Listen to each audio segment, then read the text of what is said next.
This is Chandruhan from Chandrayan academy. सभी को जय हिंद तथा वंदे मातरम, सत श्री अकाल। पेडागॉजी और शिक्षा शास्त्र के 30 महत्वपूर्ण क्वेश्चन की श्रृंखला, जिसमें देखेंगे आप पहला क्वेश्चन, बहिर्दर्शन विधि का प्रतिपादन किसने किया। जो बहिर्दर्शन विधि है उसका प्रतिपादन किसने किया? जे.बी. वाटसन ने, वुंट ने, स्काउट ने, स्किनर ने। तो बहिर्दर्शन विधि का प्रतिपादक किया जे.बी. वाटसन। जे.बी. वाटसन के बारे में और जान लीजिए। व्यवहारवाद का जनक भी कहा जाता है। किसको कहा जाता है? जे.बी. वाटसन को। इन्होंने एक पुस्तक लिखी बिहेवियरिज्म। इस पुस्तक का नाम पुस्तक भी लिखी है बिहेवियरिज्म। किसने? जे.बी. वाटसन ने। और ये भी जान लीजिए, व्यवहारवाद शब्द विलियम मैकडूगल ने दिया किस पे? अपनी पुस्तक में आउट ऑफ द साइकोलॉजी में, ये सबसे पहले। क्वेश्चन नंबर 2, साइकिल चलाने वाला स्कूटर चलाना सीख लेता है। या है शून्य स्थानांतरण, लंबवत स्थानांतरण, ऋणात्मक स्थानांतरण, धनात्मक स्थानांतरण। अगर कोई सीखा हुआ ज्ञान दूसरे सीखे हुए ज्ञान में काम आ जाए तो कैसा? धनात्मक स्थानांतरण होगा। तो साइकिल चलाने वाला स्कूटर चलाना सीख लेता है, ये क्या है? धनात्मक स्थानांतरण। Option number 4। अगर कोई काम दूसरे काम करने में कोई काम ना आए तो होगा शून्य स्थानांतरण। अगर कोई काम दूसरे में बाधा उत्पन्न करे काम करने में तो क्या होगा? ऋणात्मक स्थानांतरण। तो 2 का राइट आंसर ऑप्शन नंबर 4, धनात्मक स्थानांतरण। राष्ट्रीय हित में शिक्षा सबके सब्सक्राइब करें और हर भाई बहन के लिए। क्वेश्चन नंबर 3, केटल द्वारा विश्लेषित किए गए व्यक्तित्वशील गुणों की संख्या कितनी है? इसमें बताना है व्यक्तित्वशील गुणों की संख्या कितनी है? 16 है। ये किस? Option number 3 right answer. Question number 4, नई परिस्थितियों में समायोजन की योग्यता ही बुद्धि है। यह कथन किसका? स्टर्न का है, टर्मन का है, वेस्लर का है, गेस्ट का है। तो यह कथन किसका है? स्टर्न का। Option number 1 right answer. प्रश्न नंबर 5, कौन सा अप्रेरित करने हेतु उचित नहीं है? परिणाम या प्रगति का ज्ञान, प्रतिपुष्ट, प्रशंसा या निंदा का प्रयोग, प्रतिस्पर्धा एवं सहयोग की भावना, दंड का प्रयोग। ऑप्शन नंबर 5 का राइट आंसर होगा दंड का प्रयोग अप्रेरित करने के लिए उचित नहीं वाला बताना था। तो नकारात्मक आंसर कौन सा होगा? दंड का प्रयोग। क्वेश्चन नंबर 6 देखेंगे, कौन सा व्यक्तिगत भिन्नताओं के कारण नहीं है? परिपक्वता, वंशानुक्रम, निर्देशन, वातावरण। 6 का राइट आंसर होगा क्या? निर्देशन। और जो परिपक्वता है, वंशानुक्रम है, ये वातावरण, ये व्यक्तिगत भिन्नताओं के कारण है, लेकिन नहीं है तो वो पूछा है तो निर्देशन नहीं है। क्वेश्चन नंबर 7 देखें, विभिन्न मुद्दों और विमर्शों पर उनके कारण प्रस्तुत करते हुए बच्चों को अपनी व्यक्तिगत राय को व्यक्त करने के लिए प्रोत्साहित करने वाले प्रश्न किसको बढ़ावा देते हैं? बच्चों का मानवीकृत आकलन, विश्लेषणात्मक और आलोचनात्मक चिंतन, अभिसारी चिंतन, जानकारी का पुनः स्मरण। 7वें का राइट आंसर होगा विश्लेषणात्मक और आलोचनात्मक चिंतन। क्वेश्चन नंबर 8 देखेंगे, बच्चों के अधिगम को सुगम बनाने के लिए अध्यापकों को एक अच्छे कक्षाई परिवेश का सृजन करने की आवश्यकता होती है। इस प्रकार के अधिगम परिवेश का सृजन करने के लिए नीचे दिए गए कथनों में कौन सा सही नहीं है, ये बताना है।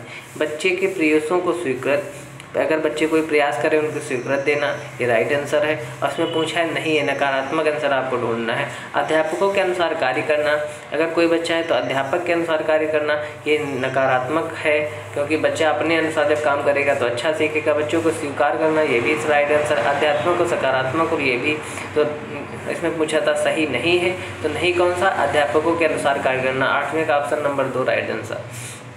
क्वेश्चन नंबर 9, विकास के परिप्रेक्ष्य में समय के साथ होने वाले परिवर्तन में निम्न में क्या शामिल है? रूप है, दर है, अनुक्रम है, ये सभी। तो 9वें का राइट आंसर होगा रूप, दर, अनुक्रम, ये सभी शामिल हैं। Option number 4। क्वेश्चन नंबर 10 देखेंगे, 12 वर्ष से 16 वर्ष के बच्चों के लिए हिंदी में डॉक्टर एस जलोढ़ा ने कौन सा परीक्षण प्रतिपादन किया? तो एस जलोढ़ा ने कौन सा, ये किससे, एस जलोढ़ा किससे संबंधित है? बुद्धिस्ट से संबंधित, ये भी जान लीजिए। और ये किन आयु के बालकों के लिए है? 12 से 16 वर्ष की आयु के बालकों के लिए है। इन्होंने क्या अशाब्दिक बुद्धि परीक्षण, किससे कौन सा परीक्षण प्रतिपादित किया? अशाब्दिक बुद्धि परीक्षण। Option number 1। क्वेश्चन नंबर 11 देखेंगे, निम्नलिखित में से कौन व्यक्तित्व का प्रक्षेपी परीक्षण नहीं है? रोडसा स्याही धब्बा परीक्षण, टीएटी, शब्द चर परीक्षण, 16 पीएफ परीक्षण। तो 11वें का राइट आंसर होगा 16 पीएफ परीक्षण। 12वां देखेंगे, कक्षा 5 के न्यून दृष्टि वाले बच्चों को निम्न स्तर के कार्य के लिए माफ़ करना उचित है। उसके दैनिक कार्य में उसके माता पिता तथा पितरों को सहायता करनी चाहिए। कक्षा में सामान्य रूप में बर्ताव करना चाहिए और ऑडियो सीडी के जरिए सहायता प्रदान करनी चाहिए। तो 12वें का राइट आंसर क्या होगा? कक्षा में सामान्य रूप से बर्ताव करना चाहिए एवं ऑडियो सीडी के जरिए सहायता प्रदान करनी चाहिए। क्वेश्चन नंबर 13 देखेंगे, बुद्धि के द्विकारक सिद्धांत का प्रतिपादन किसने किया? थार्नडाइक ने, स्पीयर ने, वर्नन ने, स्टर्न ने। तो थार्नडाइक ने बहुकारक सिद्धांत, बुद्धि के बहुकारक, स्पीयर में द्विकारक। तो यही पूछा है द्विकारक सिद्धांत का प्रतिपादन किसने दिया? ऑप्शन नंबर 2 स्पीयरमैन ने। क्वेश्चन नंबर 14 देखेंगे, भावनाओं अधिगम और प्रेरणा के संदर्भ में निम्नलिखित में से किस कथन से आप सहमत हैं? सीखने के लिए भावनाओं को अलग रख देना चाहिए। प्रेरणा और सीखने के साथ भावनाएं घनिष्ठ रूप से जुड़ी हैं। सीखने के लिए अफेयर करके भावनाओं की कोई भूमिका नहीं होती। कुछ नया सीखना इस पर निर्भर करता है कि उसमें हम कितने निपुण हैं। तो 14 का राइट आंसर क्या होगा? ऑप्शन नंबर 2 प्रेरणा और सीखने के साथ भावनाएं घनिष्ठ रूप से जुड़ी हैं, ये राइट होगा। क्वेश्चन नंबर 15 देखेंगे, पुनरावृत्ति प्रश्न किए जाते हैं ज्ञान प्रदान करने हेतु, प्राप्त ज्ञान के उपयोग हेतु, विषय वस्तु को समझने हेतु, इनमें से कोई नहीं। पुनरावृत्ति प्रश्न क्यों किए जाते हैं? तो ये क्या होगा? विषय वस्तु को समझाने हेतु किए जाते हैं। प्रश्न नंबर 16 देखेंगे, अनुसंधान को सामाजिक समस्या से संबंधित होता है तथा विद्यालय की जनशक्ति के द्वारा विद्यालय में क्रियाकलापों के सुधार हेतु संचालित किया जाता है। कहलाता है क्या है? मौलिक अनुसंधान, क्रियात्मक अनुसंधान, सामाजिक अनुसंधान, इनमें से कोई नहीं। तो 16 का राइट आंसर होगा क्या? क्रियात्मक अनुसंधान। अब क्वेश्चन नंबर देखेंगे 17, व्यक्तिगत एवं बुद्धि में वंशानुक्रम की कैसी भूमिका? नाम मात्र भूमिका, महत्वपूर्ण भूमिका है, अपूर्वनीय भूमिका है, आकर्षक भूमिका है। 7वें का राइट आंसर होगा नाम मात्र भूमिका है। प्रश्न नंबर 18 देखेंगे, जिन इच्छाओं की पूर्ति नहीं होती उनका भंडारगृह निम्न में से कौन सा? इदम, अहम, परमः, इदम एवं अहम। 18वें का राइट आंसर क्या होगा? इदम, ऑप्शन नंबर 1। प्रश्न नंबर 19 देखेंगे, रक्षा तंत्र बहुत सहायता करता है किसे? हिंसा से निपटने में, दबाव से निपटने में, थकान से निपटने में, अजनबियों से निपटने में। 19 का राइट आंसर होगा ऑप्शन नंबर 2 दबाव से निपटने में। प्रश्न नंबर देखेंगे 20, शारीरिक निरोगता वाले व्यक्ति के लिए निम्न में से कौन सी युक्ति रक्षा तंत्र में सबसे संतोषजनक होगी? तादात्मीकरण, विवेकीकरण, अतिकल्पना, इनमें से कोई नहीं। तो 20 का राइट आंसर क्या होगा? विवेकीकरण।